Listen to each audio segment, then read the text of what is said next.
La siguiente transmisión es apta para toda la familia. Contiene closed caption y es financiada con recursos del Fondo Único de TIC.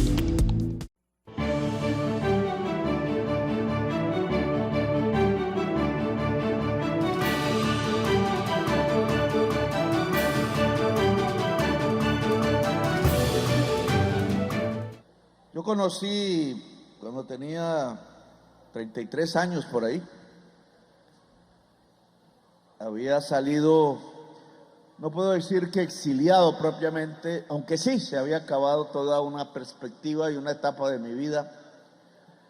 Y me habían amenazado, estaba en una lista de un grupo que llamaban Colsinge, que encabezaba el senador Manuel Cepeda. Seguía Vera Grave y después seguía yo, que había estado en la Cámara de Representantes. El pueblo no, yo me había lanzado al Senado y el pueblo no votó por nosotros, sino fregamos. Y entre fregarnos y al mismo tiempo ser amenazados, pues quedé en una circunstancia dificilísima. Las circunstancias mundiales también era para el año 1993 graves. 1993 fue el año en donde más colombianos mató el narcotráfico. La más alta tasa de homicidios de la historia de Colombia, por lo menos desde la época de la violencia de mediados del siglo XX, fue en 1993. Y en esas circunstancias, sin que ni siquiera tuviera organización política, porque se había acabado, decidí aceptar ir hasta Bélgica, y digo que no fue exilio porque allí tuve con qué comer a través de un empleo en la Embajada de Colombia ante la Unión Europea. Un empleo bajo, no era, pero allá era importante para el sostén de mi familia. Y allí me encontré con un señor embajador ante el Reino de Bélgica y la Unión Europea, así se llamaba, el embajador más importante de Colombia en Europa. Y no solo tenía un paso transitorio, sino que completó casi 8 años de ejercer la representación de Colombia ante toda Europa, que se llamaba el Carlos Arturo Marulanda. Era él y su familia los dueños de este territorio, de la hacienda Bellacruz. Decía que era dueño, parece que por lo que oigo, pues no lo era. Y el señor representante de Colombia usaba la embajada para hacer sus negocios particulares. Una vez le pedí que diera un dinero que llegaba a la embajada del presupuesto colombiano para contratar unas fundaciones que pudieran investigar la trata de mujeres colombianas en esa región y en Holanda, que es muy intensa. Y él no quiso, él dedicaba el dinero, era para ver cómo se enriquecía con sus exportaciones de banano, porque las tenía, e incluso recibía dineros de los empresarios bananeros ecuatorianos que competían con los colombianos, y él jugaba doble en favor, el dinero era su Dios, de Ecuador. Me humilló varias veces porque sabía que yo había sido combatiente del M-19 y me puso por allá en una zona muy fría, que cae nieve y hielo, en un sótano sin calefacción, pensando que yo me iba a rendir. Y por primera vez me puse a investigar y a manejar o a cacharrear, como dicen, computadores, y aprendí a hacerlo, que estaban en red dentro de la embajada, y entré al computador del embajador sin proponérmelo, pero ya llegué. En sus archivos aparecía toda una constelación de aliados políticos en Europa para que las denuncias de derechos humanos que hacían muchas organizaciones en Colombia, para ese año ya estábamos llenos de masacres campesinas, de muertos por doquier, ya se habían llevado por delante a la Unión Patriótica y miles de asesinatos de sus militantes, y el señor utilizaba la embajada para ocultar ante Europa y ante el mundo cualquier debate que tuviera que ver con la violación de derechos humanos en Colombia. Cogí todos sus contactos, pero eso no me interesó, sino una cosa: el dinero que se necesitaba para hacer un trabajo en favor de la mujer colombiana que no fuese esclavizada por sus necesidades a través del trabajo esclavo en Bélgica y Holanda, lo dedicó a comprar un hermoso y finísimo tapete de hilo de seda que son carísimos, hecho por allá en Afganistán o en Persia o en Irán, y lo colgó no en la embajada, sino en su propia casa, y se lo llevó. La casa era un palacio y era más grande que la embajada. Ahora la ocupamos nosotros y he pedido que se venda. Ese mismo señor era amo y señor de estas tierras. Su hermano ordenó a los paramilitares el asesinato de más de 40 campesinos en la región, la quema de los ranchos para sacar el campesinado por el miedo y el terror de esta región, y lo consiguió.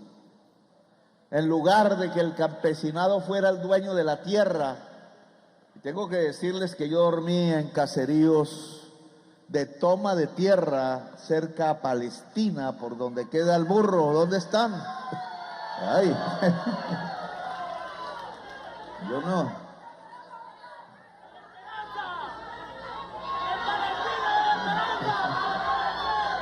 Ahora nos hablamos porque desde esas dormidas allá en Hamaca y la picada de los mosquitos del río Magdalena y la Ciénaga, han pasado un poco de décadas y no había vuelto por allá. Siempre pedía que me llevaran. Por Palestina pasa, no Palestina, Medio Oriente, sino aquí mismo, la línea férrea. Y caminando un poco hacia el río Magdalena, pues quedaban unas recuperaciones de tierra, que es como se debe llamar, porque esa tierra no era propiedad privada de unos hacendados narcoparamilitares, sino que la tierra era de la nación y por tanto era del campesinado, y por tanto cuando el campesinado se tomaba la tierra, pues la verdadera palabra no era invasión de tierras que usaba el comandante de policía y el coronel del ejército de ese entonces en el batallón Morrison, que me asustaba pasar en bus por ahí, sino que es recuperación de la tierra, que es diferente.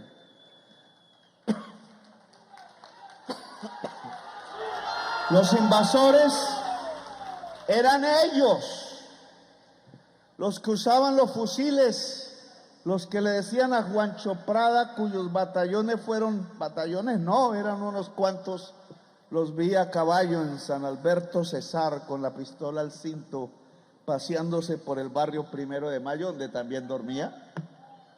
Por allá hay uno del 1 de Mayo de San Alberto. Dormía en la casa de mi amigo Andelfo.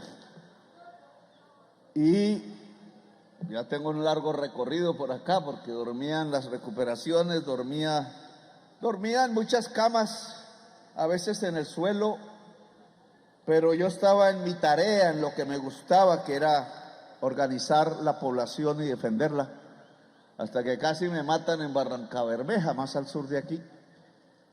Y ese recuerdo lo tengo en mi cabeza porque fue antes de conocer al señor Carlos Arturo Marulanda y saber desde allá, desde las gélidas tierras de Bruselas, lo que había hecho aquí, donde yo caminaba tratando y soñando un país democrático. Ahora con las personas, ojalá ustedes me los presenten ahora, los podamos ver más cerca. Siempre he querido volver a esa recuperación y saber qué pasó con ellos. Si están firmes allá con la tierra o los sacaron. Por tanto, venir aquí, yo le dije a las ministras y a los que fueron directores o son de la ANT, la Agencia Nacional de Tierras, hay que devolver Bellacruz a los campesinos. Son 2.000 hectáreas en medio de las millones de hectáreas que tiene Colombia. En medio de los 3 millones de hectáreas que deberían ser entregados al campesinado colombiano de acuerdo a los tratados que se firmaron con la FARC y que Santos entregó como declaración unilateral de Estado a la humanidad a través del Consejo de Seguridad de las Naciones Unidas. 2.000 de 3 millones, pues no es ni el 0,1% de lo que debemos. Pero aquí hay un símbolo fundamental que yo quería que se estableciera, porque aquí hubo una matanza y aquí quemaron los ranchos y aquí sacaron con injusticia al campesinado, a sus niños, a sus niñas. Muchos tuvieron que recoger muertos. El miedo y el terror pululó por estas regiones del sur del Cesar, donde viví, donde quise, porque quería ir más al norte, porque mi sangre caribeña tiende a llevarme hasta el mar. Y este era un camino para mí, organizativo, popular y existencial. Y quería devolver la hacienda Bellacruz, como tantas otras, al campesinado que ha sufrido la violencia y la sangre en este mismo territorio. Y lo hemos logrado, sí, o lo estamos logrando, porque este es un proceso. Si no hay título, pueden volver, Harman, porque quieren volver los vampiros a chupar la sangre del pueblo. Quieren volver los verdugos, como decía el Papa Francisco, a esclavizar el trabajo en Colombia. Ya lo hemos visto en estos días. Les importa un bledo que 1 millón de personas salga a la calle. Se burlan. Dicen que están amenazados porque 1 millón de personas salen a la calle y en cambio nunca dijeron que los campesinos de Bellacruz estaban amenazados, o con nuestro compañero Alberto en el municipio de Miranda, Cauca, el mismo día de la marcha de ayer, lo habían asesinado simplemente porque andaba, o más bien motorizado en una moto, llamando a la manifestación. Y eso sí no es amenaza. No es amenaza que le insulten a Petro todos los días en los medios de comunicación de los más ricos de Colombia. ¿Cuánto me deben de indemnización por el respeto que deberían tenerme, no como presidente, sino como simple ser humano? Que hasta me da ganas, porque ¿de qué voy a vivir cuando salga de aquí? Me precio de no salir de estos empleos públicos que el pueblo me da, porque nadie más me da, sin robarme un solo peso. Pero sé que queda uno vulnerable y no me importa. Dios proveerá, dice la Biblia. Dios proveerá. Pero lo que sí me importa es resarcir el daño. Aquí llegamos como emancipadores, es la palabra que más me gusta. A Bolívar no le deberían decir libertador, sino emancipador. Porque no solamente se libera una especie de abstracción que llamamos nación. La República de Colombia, en ese entonces la llamaron la República de la Gran Colombia, mucho más grande, casi dueña de todo el mar Caribe. Pero no es simplemente una república, lo que se libera es a las personas. Y cuando se liberan las personas, el nombre correcto no es libertador, el nombre correcto es emancipador o emancipadora o emancipado. Porque hay mucha gente que se libera a sí mismo, nos lo demostró la etnia afrocolombiana que empezaba a crecer en aquellas épocas bajo el liderazgo de Ben Corbiujo. Emancipar significa ser dueño de la tierra. Emancipar significa educarse a profundidad.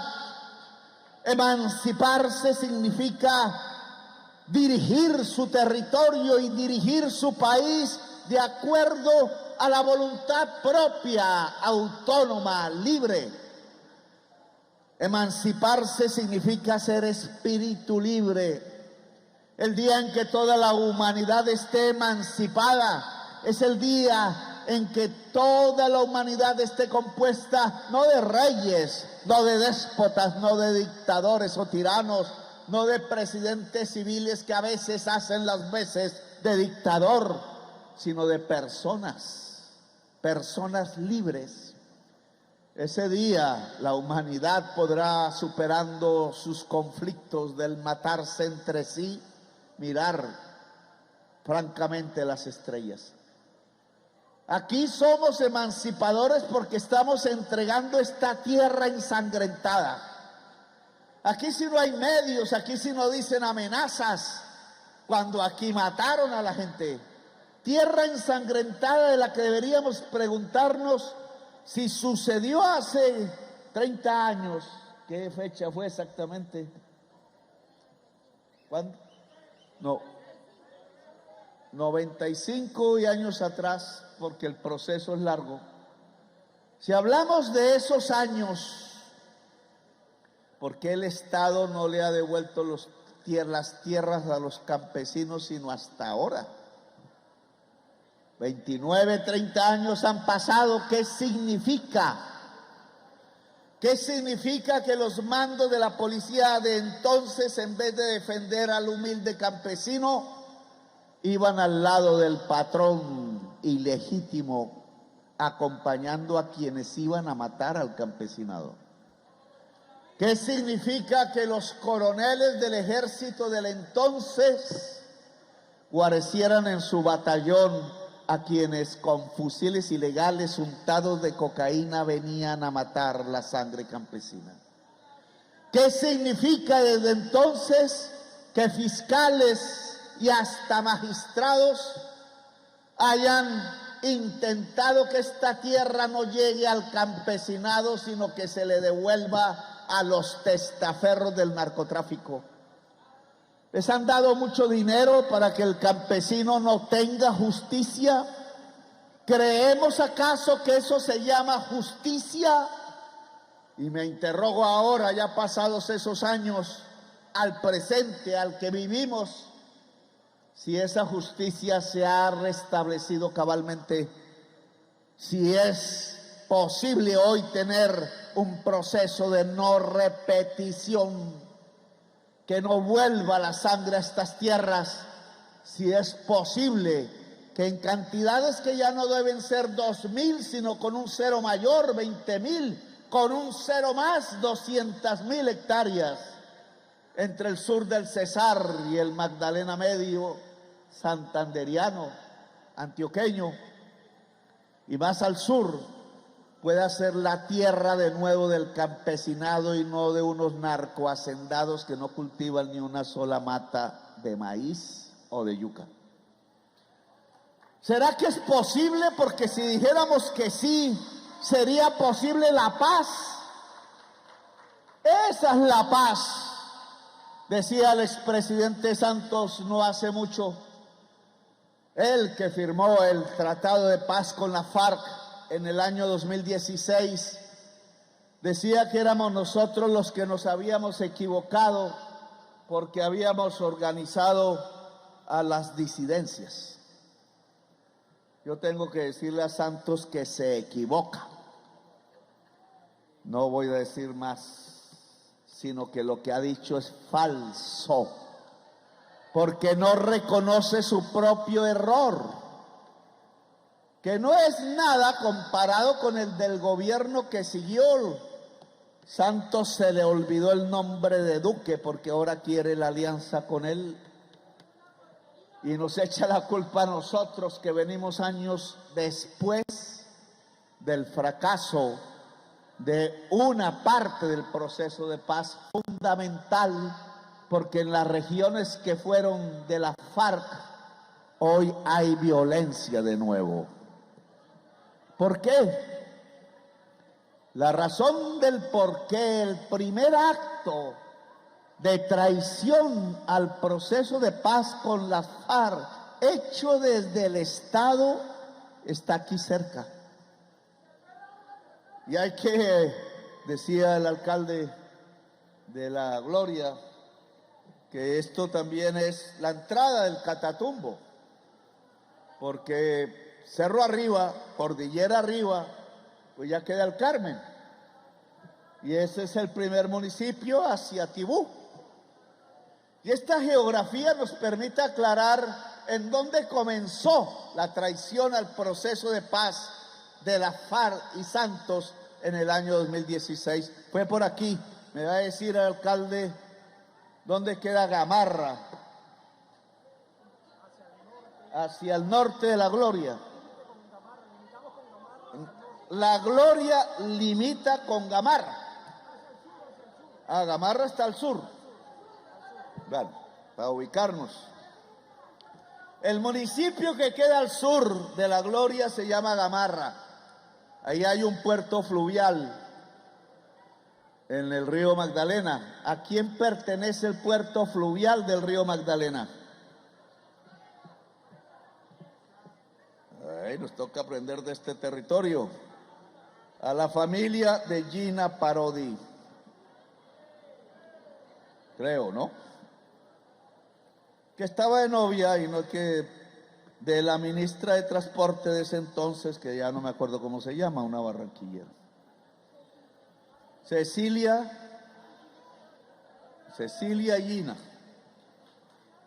Ellas, por su relación, querían más dinero y entonces vieron que como estaban haciendo la carretera de doble calzada Ruta del Sol 2, que va hacia la costa, hacia el Caribe, hacia el mar, que ya sabemos que se la estaban robando en el gobierno de Álvaro Uribe Vélez, un señor García y otros, pero el fiscal general no investigó. Entonces decidieron ampliar esa concesión con una transversal diferente que iba de Gamarra hacia el Catatumbo y llegaba a Ocaña, o llega, Gamarra, Ocaña. Ahí comenzó la traición del proceso de paz. Porque el dinero destinado a los constructores contratistas de esa concesión, es decir, a los dueños de la concesión, dineros públicos para hacer la doble calzada Gamarra, Ocaña, se los robaron. Una parte en comisiones que fueron a los más altos dirigentes políticos de los partidos tradicionales de Colombia. Le dieron sobornos a los dirigentes de la U, le dieron sobornos en dólares a los del Partido Liberal, le dieron sobornos a los del Partido Conservador, a los aliados del presidente Santos. ¿Y por qué dice Petro que ahí se tiraron el proceso de paz? Porque en la firma del contrato, o cuando aprobaron más bien en el COMPES, dice Angie, COMPES, que es una instancia para aprobar los dineros públicos que durante los años siguientes se van a girar al concesionario, firmó el superministro que había nombrado Santos. Superministro, ese cargo no existe. ¿Y cómo se llamaba el superministro? Néstor Humberto Martínez, abogado inteligentísimo, pero malo de espíritu. Los peores malos son los inteligentes, ojo. Los inteligentes bobos no hacen daño, pero los malos inteligentes sí que nos pueden volver arepa. Bueno, y el señor Néstor Humberto Martínez, que firma esa concesión, era el abogado de la concesión. Dejó de ser abogado de la concesión para ser superministro de Santos. Es decir, era el abogado de Odebrecht y Luis Carlos Sarmiento Angulo, que eran los dueños de la concesión. Miren este negocio. Y resulta que cogen preso a Odebrecht en Estados Unidos, que es un señor que se llama Norberto Odebrecht, brasilero, y el señor confiesa en los Estados Unidos que efectivamente para ganarse las obras públicas en los gobiernos de América Latina sobornaba a los altos funcionarios y que en Colombia había hecho lo mismo. Yo lo denuncié cuando era congresista, pero nadie me puso cuidado. Se había robado un dinerillo en Bogotá. Pero el dinerillo grande se lo robó en la Ruta del Sol 2 en el gobierno de Álvaro Uribe Vélez, y Álvaro Uribe Vélez es responsable de esa corrupción. Porque literalmente Odebrecht se tomó el Ministerio de Transporte. Pero en el siguiente gobierno de Santos también se robaron la plata y Odebrecht pagó las comisiones para que le dieran esa ampliación del contrato de la Ruta del Sol aquí cerca, que es la concesión Gamarra-Ocaña. Y su abogado le ayudó porque firmó la autorización para hacer el COMPES. Pero después, y ahí el punto, y Santos debe responder públicamente por ello, en lugar de insultarnos. El mismo Santos nombró al abogado de Odebrecht y Luis Carlos Sarmiento fiscal general de la nación. ¿Para qué? Ahora sí le preguntaría al presidente, ¿y por qué? Mira, Angie. ¿Y por qué nombraron al abogado de Odebrecht fiscal general de la nación? Uno no puede ser tan bobo para encubrir los sobornos. El señor abogado de Odebrecht se volvió el fiscal general de la nación sabiendo que le debían favores los que habían recibido los sobornos, que eran los altos dirigentes políticos de los partidos tradicionales de Colombia. Y él entonces se sintió libre para hacer una cosa: entrampar el proceso de paz y armar una trapisonda mentirosa para que los que ya habían firmado la paz fueran extraditados a los Estados Unidos, y por debilidad mental y espiritual los que fueron acusados volvieron a las armas. Ahí comenzaron las disidencias. ¿O no fue Iván Márquez o no fue Santrich el que se rearmó? ¿Y fue en el gobierno de Petro? No, fue en el gobierno de Santos. Y entonces, ¿quién tiene la culpa de que haya vuelto las disidencias armadas a hacer violencia en Colombia? La corrupción, porque fue por corrupción que pusieron a Néstor Humberto Martínez, el entrampador de la paz, como fiscal general de la nación, para que tapara las culpas propias de los gobernantes, de Uribe, de Santos y de Duque.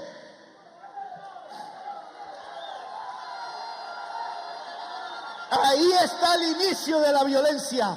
De nuevo, Duque fue peor, porque ese sí llegó, fue a hacer trizas la paz.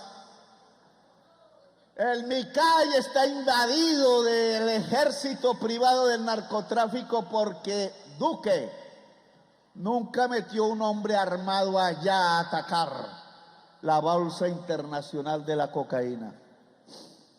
Y no sigo hablando porque me desvío del tema. Solo quería ver históricamente en dónde están las raíces de la violencia nueva y si podemos tener garantías de no repetición. El primer acto es un acto corrupto, encubrir a quien llegó en dólares los sobornos de la Ruta del Sol 2 y de la Ruta Gamarra-Ocaña en el consorcio Odebrecht Luis Carlos Sarmiento. Ahí comenzó de nuevo la violencia en Colombia, con un sujeto que se llama Néstor Humberto Martínez. Ahora, ¿qué fue lo que hizo Duque? Ponerle conejo al tratado.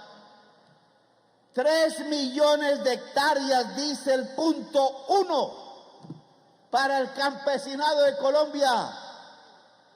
¿Y cuántas entregó, ministra? 13.000 hectáreas. Duque, 3 millones de hectáreas, entregó 13.000. ¿Eso qué es si no es ponerle trizas a la paz? Y ahora, ¿quién amenaza? Petro, diciéndole al Congreso que permita que el pueblo se exprese, o ese tipo de oligarquía destruyendo la paz.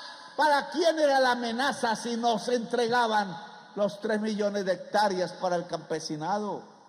¿Cómo así que de 3 millones de hectáreas solo 13.000?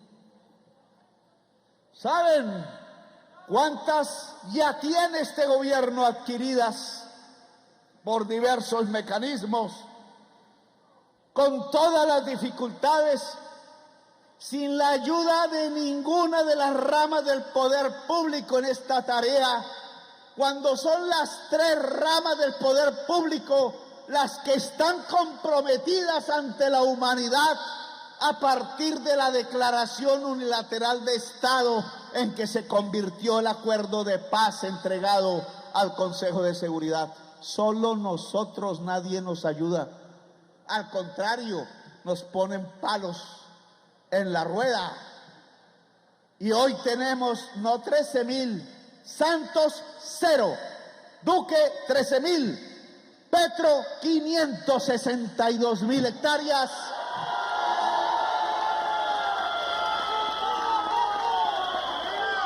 Y sé que es insuficiente porque son 3 millones de hectáreas. Necesitamos otro gobierno para cumplir el acuerdo de paz con la FARC.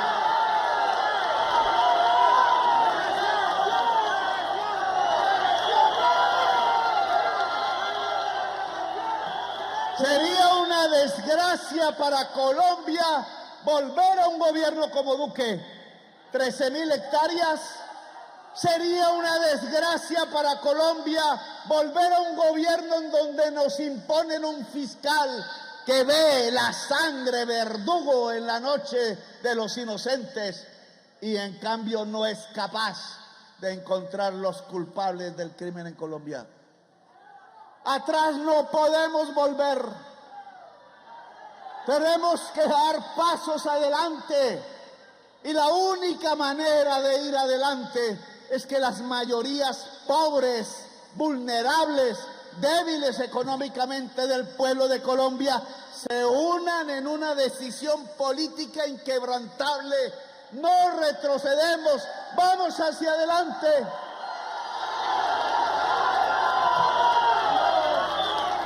No son 2.000 hectáreas, aquí las entregamos, son 200.000 hectáreas en el sur del Cesar y el norte del Santander. Aquí ya no volvemos a una policía que ayudaba a los verdugos. Por ahí se paseaba Zeus y Terror. Y Zeus, que salió de la policía, tenía una agenda con nombres de sus amigos en la policía, ayudándolo a recuperar el paramilitarismo sobre estas tierras. Ojo, ojo, señores de la Policía de Colombia, la orden de su comandante en jefe es que ustedes jamás en su vida deben ponerse al servicio de los criminales. La orden es: pónganse al servicio del pueblo. La Constitución lo ordena. Le he pedido al general Triana que en estas regiones donde la tierra está en disputa y que incluso es tierra de la nación, la policía debe cuidar que los terratenientes no se tomen los baldíos. Ya está el mapa. Harman, por celular ustedes pueden abrir el mapa y saber si hay un baldío donde caminan, o en su municipio. Cualquier campesino o campesina puede hacerlo. Y si ustedes ven que hay un hacendado encima de un baldío, la policía tiene la obligación de recuperar esa tierra porque es patrimonio nacional. Y es una orden de su comandante en jefe. Comandante de la policía de todos estos municipios debe elaborarme un informe sobre cuántas tierras baldías ha recuperado para la nación. Y esa tierra, la ANT debe entregársela sin demora al campesinado de Colombia. Es la forma de resarcir décadas de violencia injusta y de muerte de inocentes y de fosas comunes y de desaparecidos y de ignominia, los 100 años de soledad de los que habla Gabriel García Márquez. Y el jefe del ejército en la región debe garantizar los derechos y las libertades del pueblo campesino del sur del Cesar. Es la orden del presidente de la República constitucional.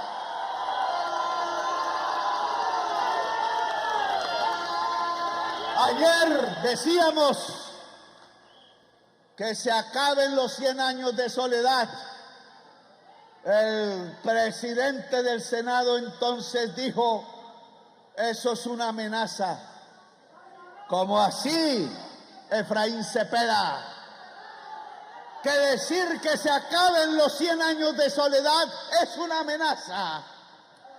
Los 100 años de soledad del libro grande de Gabriel García Márquez, caribeño, cuenta y narra de los tiempos en donde los colombianos nos matábamos entre sí por pintar una puerta roja o una puerta azul. Los tiempos del general Rafael Uribe Uribe, que era el primer aureliano. Espero yo ser el último de los aurelianos, porque así me llamaba antes. ¿Cómo se puede interpretar que finalizar por fin los 100 años de soledad de Colombia es una amenaza? Le pregunto personalmente, senador Efraín Cepeda, que tanto daño nos ha hecho.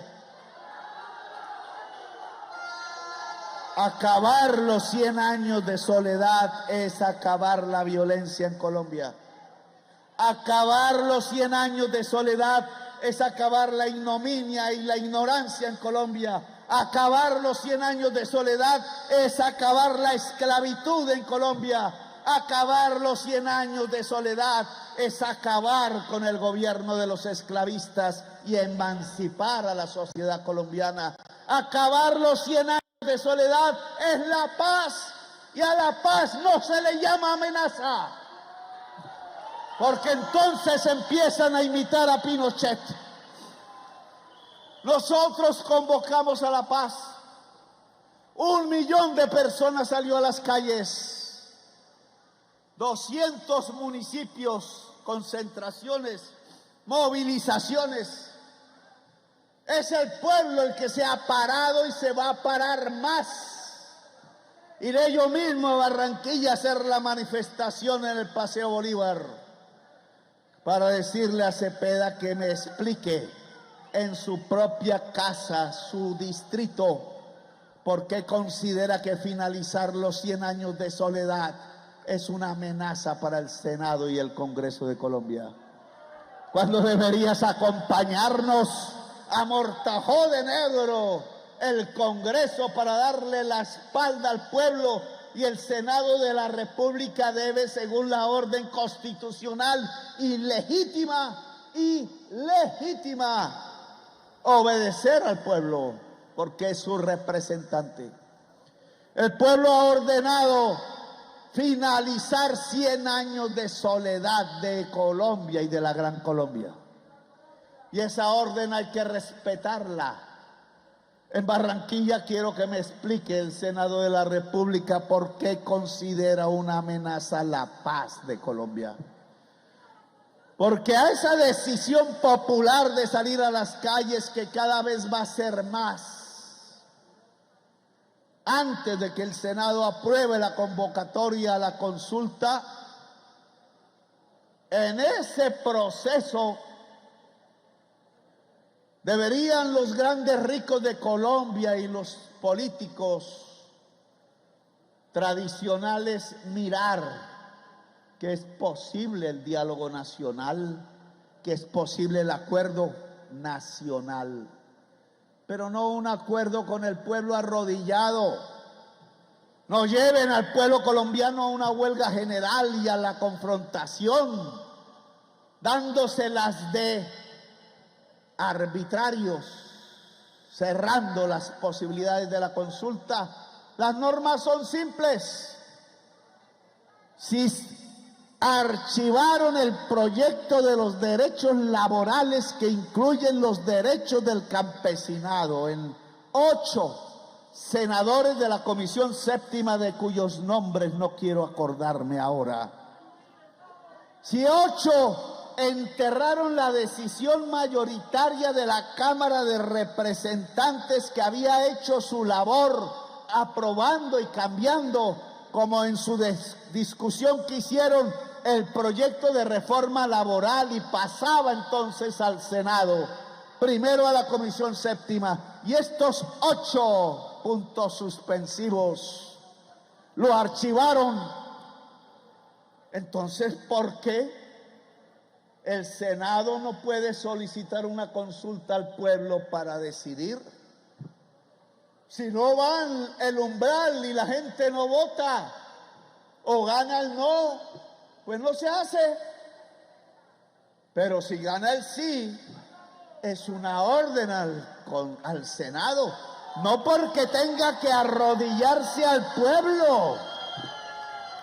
Nos pedimos de rodillas, sino que en nuestra Constitución, no por capricho de Petro, sino de los constituyentes elegidos popularmente en 1990, reza que la soberanía solo reside en el pueblo. Pueblo. ¿Por qué el Senado siente tanto temor? ¿Por qué algunos senadores se expresan en contra de consultar al pueblo? ¿Acaso no es en el pueblo en donde reside la soberanía de Colombia? Entonces, ¿en qué mundo estamos viviendo? Nosotros solo pedimos que se cumplan las normas. 8 irresponsables con la patria, con la gente, archivaron los derechos del pueblo. ¿Puede garantizarse entonces ahora, de acuerdo a una voluntad mayoritaria del Senado, que se restablezca la decisión? Pero la única manera que queda es consultando al pueblo. Si pierde el presidente, y quienes quisiéramos que el pueblo decidiera, que toca decidir también en el Senado la reforma, porque se hacen unas preguntas que ya están entregadas, y si preguntas simples: ¿quiere el pueblo colombiano que el día termine a las 6 de la tarde? Oiga. ¿Quiere el pueblo colombiano que la jornada laboral sea de 8 horas? Oiga. ¿Quiere el pueblo colombiano que los campesinos y campesinas tengan un bono pensional? Ustedes trabajan el surco todos los años y los días, y las mujeres también trabajan. ¿No se merece un bono pensional un campesino o una campesina? Miren la justicia que estamos proponiendo, porque el Senado o algunos senadores quieren considerar eso una amenaza. Amenaza fue haber hecho trizas la paz. Amenaza fue haber puesto como fiscal general de la nación solo para encubrir las culpas y los delitos a un entrampador de la paz que devolvió guerrilleros a la montaña cuando ya estaban desarmados por su propia voluntad. Eso sí es amenaza. Amenaza es haber permitido que unos sanguinarios hace 30 años vinieron aquí a matar los niños y las niñas campesinas. Eso sí es amenaza. A nosotros nos toca garantizar la paz. Y la paz se garantiza uniendo a los pobres. El campesinado de Colombia, beneficiario de la reforma agraria, aspirante a una reforma agraria, tenedor ya de tierras en las tierras andinas, que necesita industrialización, ministra, tiene hoy una tarea que cumplir, que es volver a salir a las calles, a las carreteras. La jornada de ayer urbana, grandísima, hay que complementarla con la jornada campesina en las carreteras, porque esta vez el pueblo no puede hincar la rodilla, esta vez el pueblo no puede bajar la frente, esta vez el pueblo no puede bajar la mirada. Llegó la hora del pueblo, y el pueblo es en las ciudades y en los campos, sin armas, con alegría, pero con contundencia. No nos toreen, no se burlen del pueblo. Estamos hablando en serio. Por eso hoy le dije, después de esa inmensa movilización ciudadana, al señor Vélez, el más rico de Colombia, poco conocido, al señor Gilinski, al señor Sarmiento Angulo, al señor hijo Santo Domingo y la esposa de Santo Domingo, al señor Lule y otros, el GEA antioqueño, les dije, no se burlen de la movilización popular. Yo los hice más ricos el año pasado a todos, pero no es sobre la base de la pobreza de los pobres. No se burlen. Petro los hizo más ricos, les hizo hacer la paz entre ellos. Peleaba Gilinski y el GEA. Y los impulsé, tienen 10.000 millones de dólares más de un año para otro. Oigan, ¿por qué no dejan que una mamá pueda ir más temprano a su casa a abrazar a sus niños y niñas aún despierto? ¿Por qué no dejan que una mamá pueda dormir un poco más apachurrada con sus hijos y sus hijas, dándoles el calor materno antes de ir a trabajar? ¿Cuál es el egoísmo social, señores? La paz se hace así, sean más ricos. Los aplaudo, pero permitan que el pueblo pobre empiece a salir de la pobreza. Permitan enriquecer también al pobre. Después de esa marcha, y tocará por lo que veo organizar otra marcha aún más poderosa, esta vez en el campo y la ciudad. Lo que se impone es un acuerdo nacional. Yo lo recibo, no arrodillado, para ver cómo podemos poner el país en los rieles, ya no de una extracción de rentas, llámese cocaína, llámese petróleo, carbón, sino en las riendas de la producción, y la producción se llama agricultura e industria. Y la agricultura tiene grandes agricultores, sí, pero que produzcan. Y tiene campesinos que asociados también pueden producir, y no es uno o el otro, son ambos. Tierra para el campesino es parte de un acuerdo de paz, parte de un acuerdo nacional. Crédito de la banca privada al empresario pequeño de la ciudad y al campesino de la tierra en Colombia. Espacio saber por qué no ponen y les propongo que lo hagan, un impuesto sobre el patrimonio que se dedique exclusivamente a llenar de universidad pública el territorio de Colombia. Serán más ricos ellos y será más rica la gente pobre porque saldrá de la pobreza. Será más rica Colombia porque habrá paz, más producción. Entre más producción, más riqueza. Y la producción la sabemos hacer la gente que trabaja. Un acuerdo nacional y podemos tendernos la mano y la guerra a muerte se acaba en Colombia. Y no la que hacemos nosotros, la que hacen los narcos. Por eso sacamos la bandera de Bolívar, roja y negra, porque estamos decididos. Yo les propongo con tranquilidad a los ricos de Colombia un acuerdo nacional. Pero le propongo al pueblo de Colombia alistarse. Ya estamos saliendo, debemos salir más.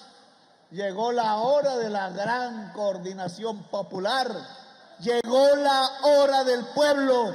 Llegó la hora de poner punto final a 100 años de soledad. Llegó la hora de que no haya más aurelianos en Colombia.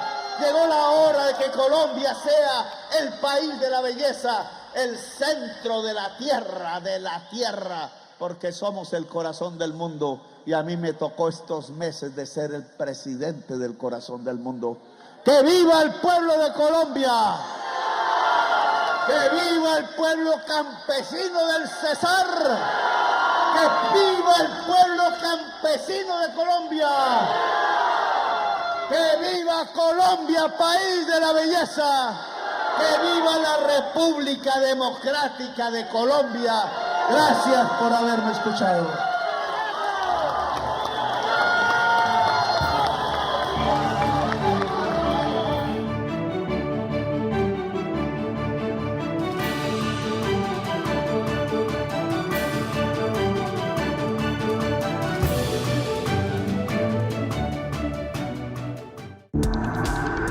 Este contenido fue financiado con recursos del Fondo Único de TIC.